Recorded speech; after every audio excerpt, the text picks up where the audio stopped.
బాధపడుతున్నారు.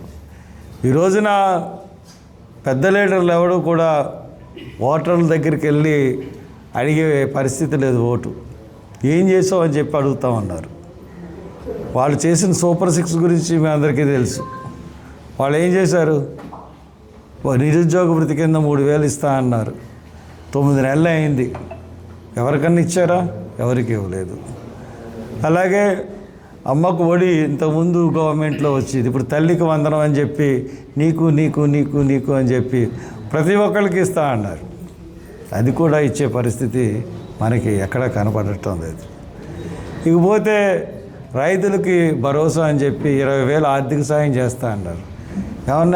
ఎవరికన్నా ఏ రైతుకన్నా సాయం చేశారా? చేయలేదు. అలాగే మహిళలకి 18 సంవత్సరాలు దాటిన మహిళలకి 59 సంవత్సరాల వరకు 1,500 రూపాయలు చొప్పున ఇస్తా అన్నాడు. ఏమన్నా చేస్తున్నా? అది కూడా ఇంతకుముందు గవర్నమెంట్ ఇచ్చింది. అది కూడా ఆయన ఇప్పుడు వచ్చిందా తాప్ చేశాడు. 3 సిలిండర్లు ఇస్తా అన్నాడు. 1 సిలిండర్ ఇచ్చాడు. తక్కని 2 మాట, రెండిట్ల మాట అసలు మాట్లాడలేదు. తర్వాత మహిళలకు ఉచిత బస్సు అన్నాడు. దాన్ని జాడలేదు. ఇలాగ సూపర్ 6 హామీలే కాకుండా ఇంకా అనేక రకమైన హామీలు ఇచ్చాడు. మత్స్యకారులకి వేట విరామ సమయంలో 20,000 ఇస్తానని చెప్పేసి అన్నాడు. ఇచ్చాడా? లేదు. చేనేత కార్మికులకి ప్రతి కుటుంబానికి 24,000 రూపాయలు ఇస్తా అన్నాడు. ఇచ్చాడా? లేదు. అలాగే ముస్లింలకి మక్కా వెళ్ళడానికి హాజ్ యాత్రకి 1,00,000 రూపాయలు ఇస్తా అన్నాడు. అది లేదు. డ్రైవర్లకి, ఆటో డ్రైవర్లకి బ్యాడ్జ్ ఉన్న ప్రతి డ్రైవర్కి కూడా 15,000 ఇస్తా అన్నాడు. జరిమానాలు తీసేస్తా అన్నాడు. కానీ ఇప్పుడు జరిమానాలు ఎక్కువైపోయింది.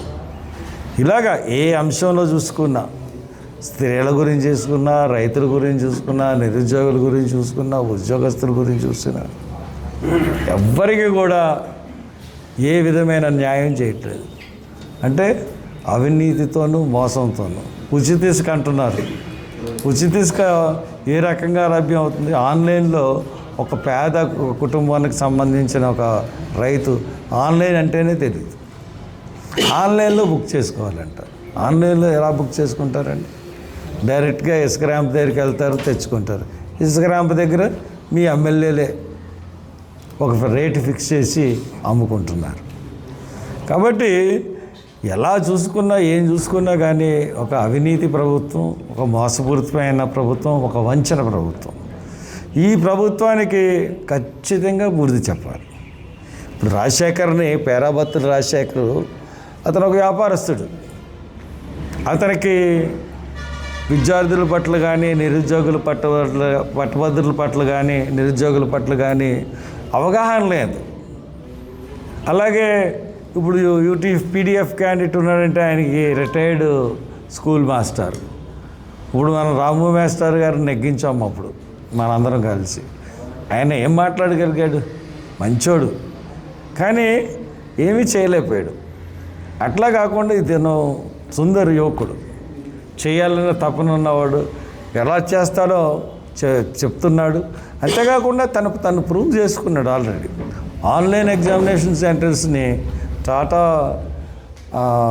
టాటా వాళ్ళతో ఒప్పందానికి వెళ్ళి మొత్తం త్రూఅవుట్ స్టేటు ఐఆన్ సెంటర్స్ని ఆన్లైన్ ఎగ్జామినేషన్ సెంటర్స్ని పెట్టించాడు.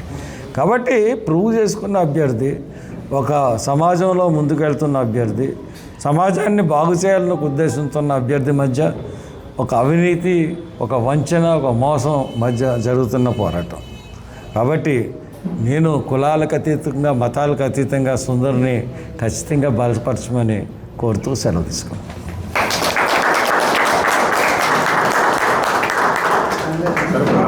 రాష్ట్రంలో జరుగుతున్న అరెస్టుల వ్యవహారం పైన ఇది చాలా దురదృష్టకరం అండి. ఇంతకుముందు తెలుగుదేశం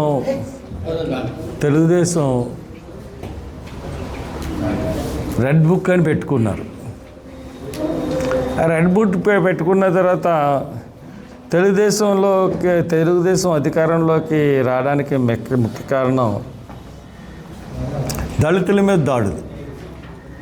అంటే దళితుల మీద దాడులు జరుగుతున్నాయి. డాక్టర్ సుధాకర్ మాస్క్ అడిగాయని చెప్పేసి రోడ్డు మీద పడుకోబెట్టి ఆయన్ని దారుణంగా కొట్టారు. అలాగే మాస్క్ పెట్టుకోలేదని చీరాల్లో కిరణ్ కుమార్ రెడ్డిని కొట్టి చంపేశారు. అలాగే అబ్దుల్ సత్తార్ కుటుంబాన్ని ఒక సిఐ వేధించితే ఆ కుటుంబం మొత్తం ఆత్మహత్య చేసుకుని చచ్చిపోయారు. నువ్వు చచ్చిపోతే నీ కుటుంబాన్ని అన్నందుకు ఆ మాటకి అట్లా చేసుకున్నాడు. ఇలాంటి మైనారిటీస్ మీద, దళితుల మీద ఎన్నో జరిగినాయి. దీంట్లో ఒక్క కేసు గురించి కూడా పునర్విచారణ కానీ, కేసును ఓపెన్ చేసి నిజ నిజాలు ఏంటని కానీ కనుక్కోవట్లేదు. ఏదో కొంపలు మునిగిపోతున్నట్టు తెలుగుదేశం ఆఫీసుల మీద దాడి చేసిన వాళ్ళు ఎవరు? ఇదేదో పెద్ద నేషనల్ ఇష్యూలాగా, అంతర్జాతీయ సమస్యలాగా ఈ టీడీపీ ఆఫీసుల మీద దాడి చేసిన వాళ్ళని పట్టుకోవడం ఏంటి, వాళ్ళని అనేక రోజులు జైల్లో పెట్టడం ఏంటి, నాన్ బెయిలబుల్ సెక్షన్ పెట్టడం ఏంటో నాకేం అర్థం అవ్వలేదు. అంటే కక్షపూరితమైన చర్యలకు మేము పాల్పడము అని చెప్పి వాళ్ళు ఒక కక్షపూరితమైన చర్యలకే పాల్పడుతుంది టీడీపీ గవర్నమెంట్.